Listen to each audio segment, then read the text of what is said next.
بحیثیت ایک police officer میں نے لاتعداد اور پر اسرار معاملات کی چھان بین کی ہے، لیکن خوف و دہشت کی چادر میں لپٹا ہوا جو واقعہ میں آج بیان کر رہا ہوں، اس ہیبت ناک واقعے کے اسرار میں آج تک نہیں سمجھ پایا۔ اس واقعے کے دوران جو خطرات میرے ارد گرد منڈلاتے رہے، جو بھیانک مناظر میں نے دیکھے یا جو کچھ مجھ پر گزری تھی، اس کے نقوش بالکل تازہ ہیں۔ کبھی کبھار جب ان لمحات کے بارے میں سوچتا ہوں تو ذہن میں خوف و دہشت کے ساتھ حیرت و تعجب کی نہ ختم ہونے والی لہر دوڑنے لگتی ہے۔ یہ ہیبت ناک دنیا جس کا آپ آج نظارہ کریں گے، ہماری دنیا کی طرح حسین ہے اور نہ ہی رنگین۔ بھیانک چہرے، لمبے نوکیلے دانت، خون آشام نگاہیں اور لمبی سرخ زبانیں اس دنیا کی مخلوق کی پہچان ہے۔ ان کی پسندیدہ غذا انسانوں کا کچا گوشت اور مرغوب ترین مشروب سرخ اور گاڑھا خون ہے۔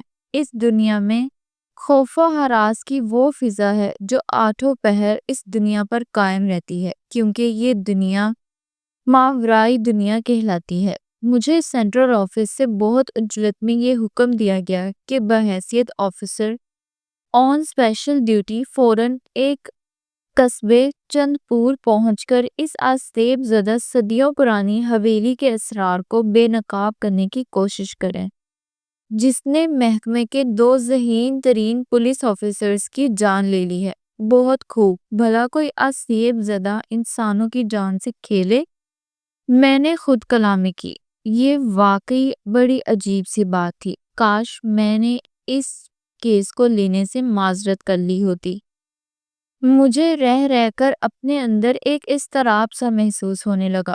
وہ کوئی قوت تھی جو بار بار میرے کان میں کہہ رہی تھی، قصبہ چندپور مت جاؤ، وہاں جانے والے پھر کبھی لوٹ کر نہیں آتے۔ مگر بات کیونکہ دو پولیس آفیسرز کی دردناک موت کی تھی، اس لیے اس پر اسرار کیس کی سنگینی اور محکمے کی سنجیدگی کو مد نظر رکھتے ہوئے مجھے سوچنا پڑا تھا کہ حویلی کا معاملہ بالکل ہی نظر انداز نہیں کیا جا سکتا تھا۔ اس کے پیچھے کچھ نہ کچھ ہے ضرور۔ بہرحال مجھے بھی چند پور روانہ ہونا پڑا۔ قصبہ چند پور میں وارد ہوتے ہی قصبے پر چھائی ہوئی خوف و دہشت کی فضا نے میرا استقبال کیا تھا۔ قصبے میں صدیوں پرانے رسم و رواج رائج تھے۔ اکثریت اگرچہ مسلمانوں کی تھی، مگر دوسرے مذاہب کے ماننے والے باشندوں کی دیکھا دیکھی ان میں بھی توہم پرستی کوٹ کوٹ کر بھری ہوئی تھی۔ موجودہ تہذیب اور جدید ترین آسائشوں سے پرے یہ لوگ ایک ایسی دنیا میں رہ رہے تھے جس میں صدیاں گزر جانے کے باوجود کچھ تبدیل نہیں ہوا تھا۔ جو فرسودہ رسمیں پرکھوں کے وقتوں سے چلی آ رہی تھی، ان میں ترمیم کا اختیار کسی کو بھی نہیں تھا۔ قصبے کی تھانے کا انچارج سنبھالنے کے دوران میں نے بہت عجیب اور خوفناک روایت پر اسرار حویلی کے بارے میں سنی تھی۔ مشہور تھا کہ ہر 14ویں کے چاند کے شب ہیبت ناک حویلی سے لرزہ خیز چیخیں بلند ہوتی ہیں۔ یہ چیخیں اتنی ڈراؤنی ہوتی ہیں کہ سننے والوں کے دل دہل جاتے ہیں، اور اگر کوئی بھولا بھٹکا مسافر اس رات حویلی کے قریب سے گزرے تو صبح اس بد نصیب کی لاش ہی ملتی ہے۔ میں قصبے کے جس باشندے کو بھی دیکھتا تھا، اس کے چہرے پر خوف و ہراس کی پرچھائیاں لہراتی نظر آتی۔ ذرا ذرا سی بات پر وہ دہشت سے یوں لرز اٹھتے جیسے حویلی کا آسیب موت بن کر ان کے تعاقب میں ہو۔ میں صرف دو مثالیں دے کر یہ سمجھانے کی کوشش کروں گا کہ حویلی کے آسیب کے خوف سے قصبے کے باشندے کیسی اذیت ناک زندگی گزارنے پر مجبور تھے۔ جو کرفیو آرڈر 14ویں کی شب حویلی کا آسیب نافذ کرتا تھا، میں پورے وثوق سے کہتا ہوں کہ کسی دوسرے کرفیو آرڈر کی ان باشندوں نے اتنی سختی سے پابندی نہیں کی ہوگی۔ گو کہ قصبہ سخت خوف و ہراس کی فضا میں سانس لے رہا تھا۔ تاہم چاند کی پہلی تاریخ سے 12 تاریخ تک زندگی معمول پر تھی۔ لوگ باغ پاس پڑوس کے گاؤں میں کاروبار کے لیے آتے جاتے تھے۔ بچے بے فکری سے باہر اپنے اپنے کھیل کود میں مصروف رہتے تھے۔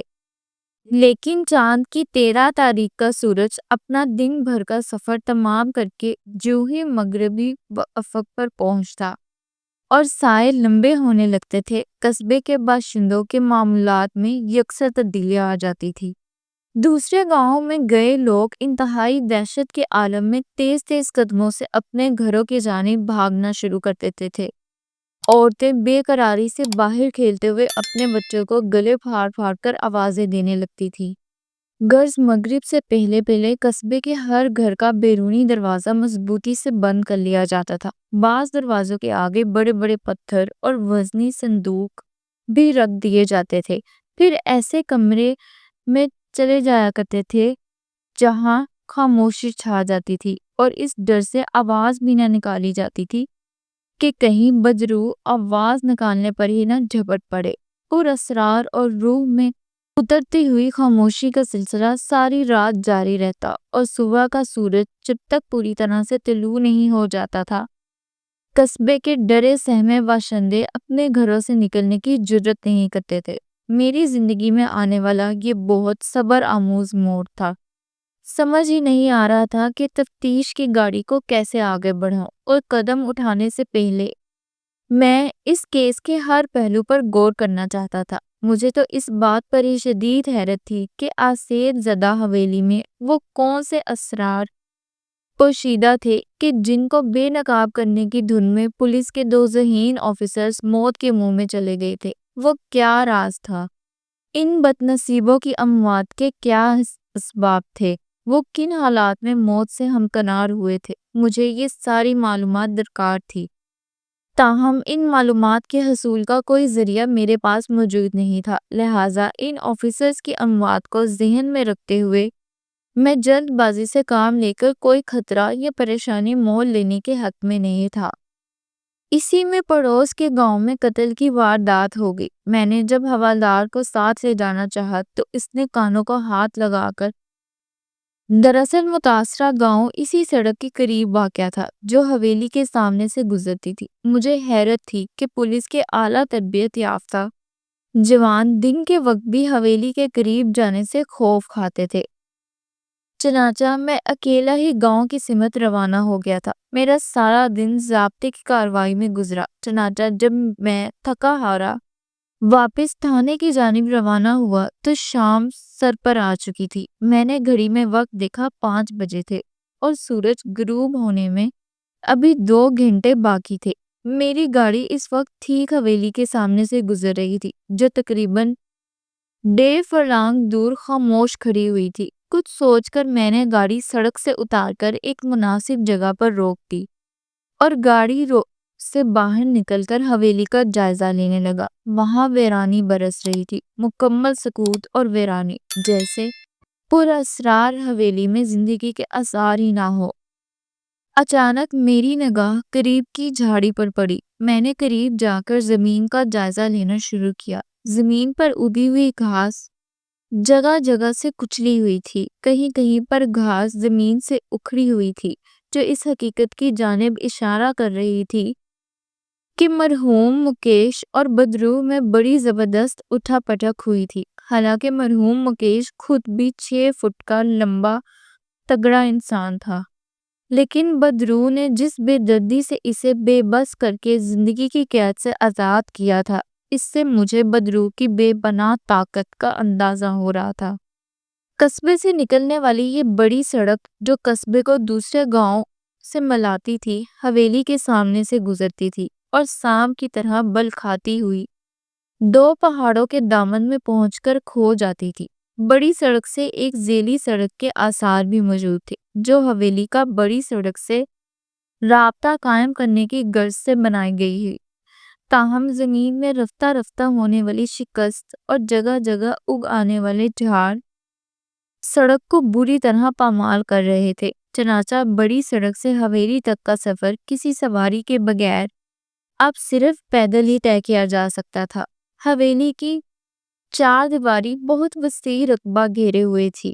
اس میں لگا ہوا فولادی پھاٹک باوجود اس کے کہ زنگ آلود ہو چکا تھا، مگر اسی شان سے اپنی جگہ پر قائم حویلی کے شاندار ماضی کی یاد تازہ کر رہا تھا۔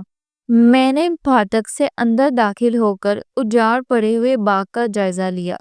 لوگ بتا رہے تھے کہ مدتوں پہلے یہ بہت خوشنما باغ تھا، جس میں لمبی خشک گھاس کی جگہ نرم و ملائم گھاس بچھی رہتی تھی، گول گول اور لمبی چوکور کیاریوں میں، جن میں رنگا رنگ خوبصورت پھول اپنی خوشبوئیں بکھیرتے تھے، اور گھنے درختوں کی شاخوں پر کھدکنے والے بھانت بھانت کے خوش رنگ پرند اپنی سریلی بولیوں سے حویلی کے مکینوں کو مسحور کر دیتے تھے۔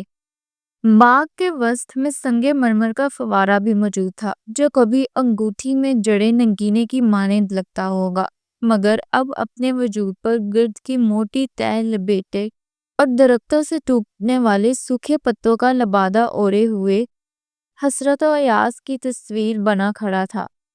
میں نے ایک لمبی سر سانس لی۔ گزرتے وقت کے ظالم ہاتھوں نے باغ کی جوانی چھین کر اس پر بڑھاپا طاری کر دیا تھا۔